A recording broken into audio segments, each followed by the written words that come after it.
Thanks, Sam. Welcome, everyone, to today's presentation. We're going to be focusing on the FFIEC, and I need to clarify that even though I put guidance on the title slide, since then I've come to find out that the examiners really don't consider this guidance.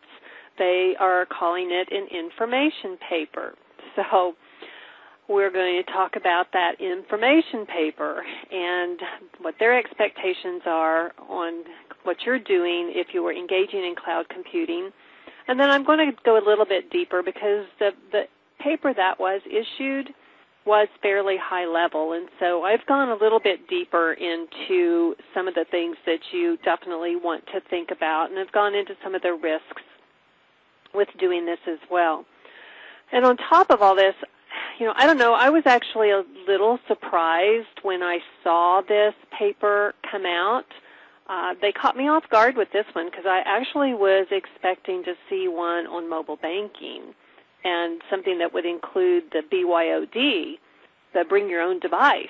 But for this one to pop up on cloud computing actually really caught me off guard. But nonetheless, it is here, and we'll get started talking about it. So to begin with, I think the best place to really start our discussion is to look at some definitions. And what I've also come to find out when it comes to cloud computing is that you can ask 3 different people what their definition of cloud computing is, and you're probably going to get 3 different definitions. So really and truly, it's all going to boil down to what your institution actually considers to be cloud computing, because there are very different types of definitions.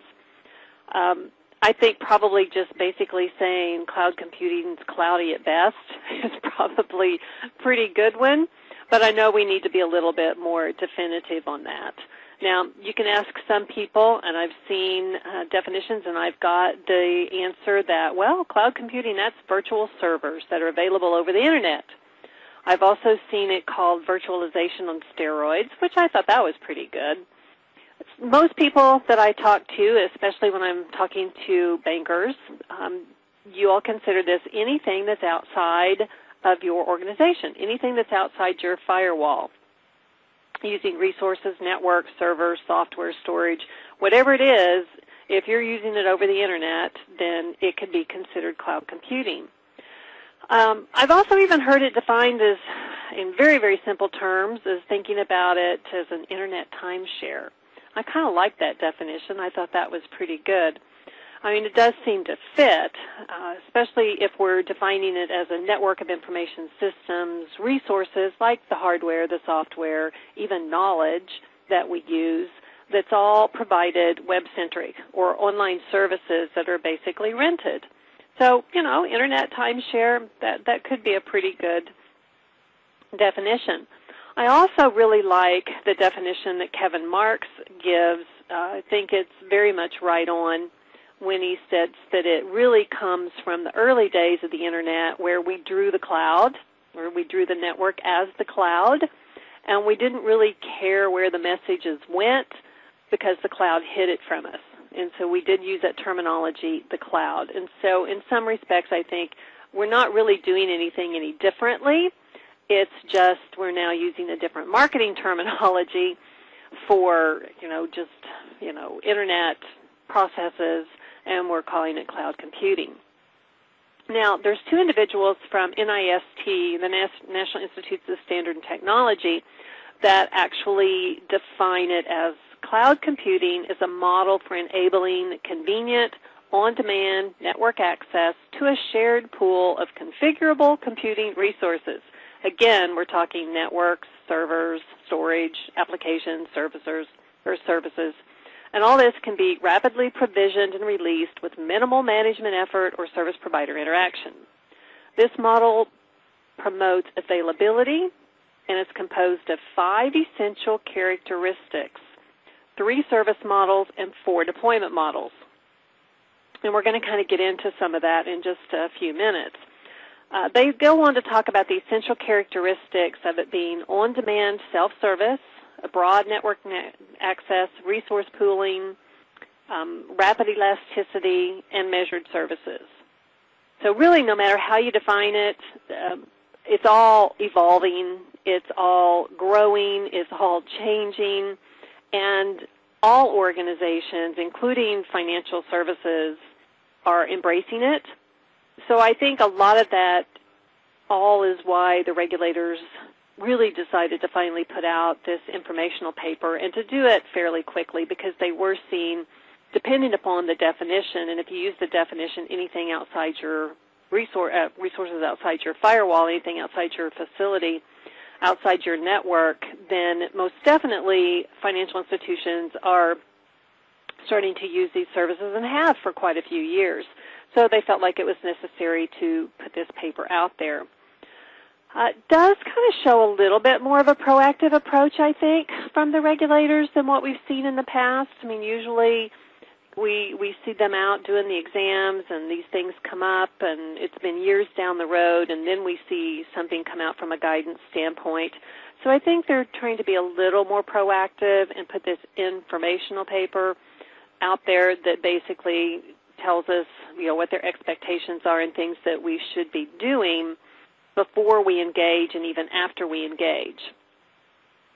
Now, I've definitely tried to stay away from a bunch of statistics today, but there's one little statistic I want to throw out there that I thought was quite interesting, and this is from Gartner, and they've predicted that cloud computing will surge to $150 billion by 2013.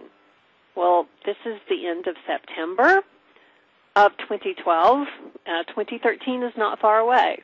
Not sure how far into 2013 they were going with this surge to $150 billion, but regardless, that's pretty significant. But I also have to wonder if it has more to do with how we define it, or if more services are available.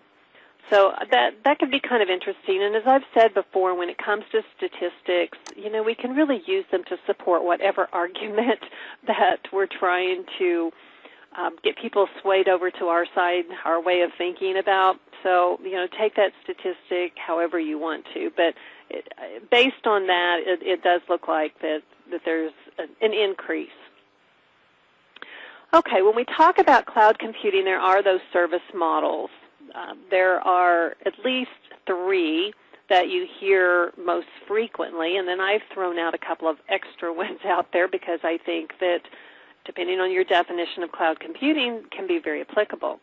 But the first one I want to look at is the software as a service, and this is directed more at the business and end users. Think about Google Mail, Google Docs. I mean, these are definitely software as a service. The end users using the provider's application on a cloud infrastructure. You're not downloading, you're not installing anything on your system. Everything is out on the provider's cloud. So Google Docs, you can use them, but you're going out to Google. You're not pulling them in and saving them and using them on your infrastructure. Infrastructure as a service, basically, it's what the name says exactly what it is. You're buying, you're leasing the infrastructure. You own the software that you're going to be using, but you're purchasing the virtual power to execute the program as you need to. It's kind of like running a virtual server on your own equipment, except now you're running it on a virtual server, on a virtual disk, out in the cloud somewhere. So you're renting the processing, the storage, the network capacity, but you own the particular software. This is kind of similar to, let's say, a utility company model. You pay for what you use.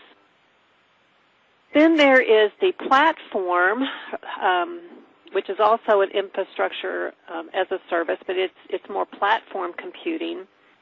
This is a variation of software as a service. It's a form that delivers the development environment as a service.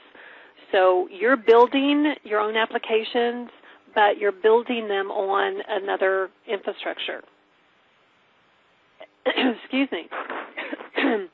And then the platform and the applications are delivered to your end users via the internet from the provider's servers.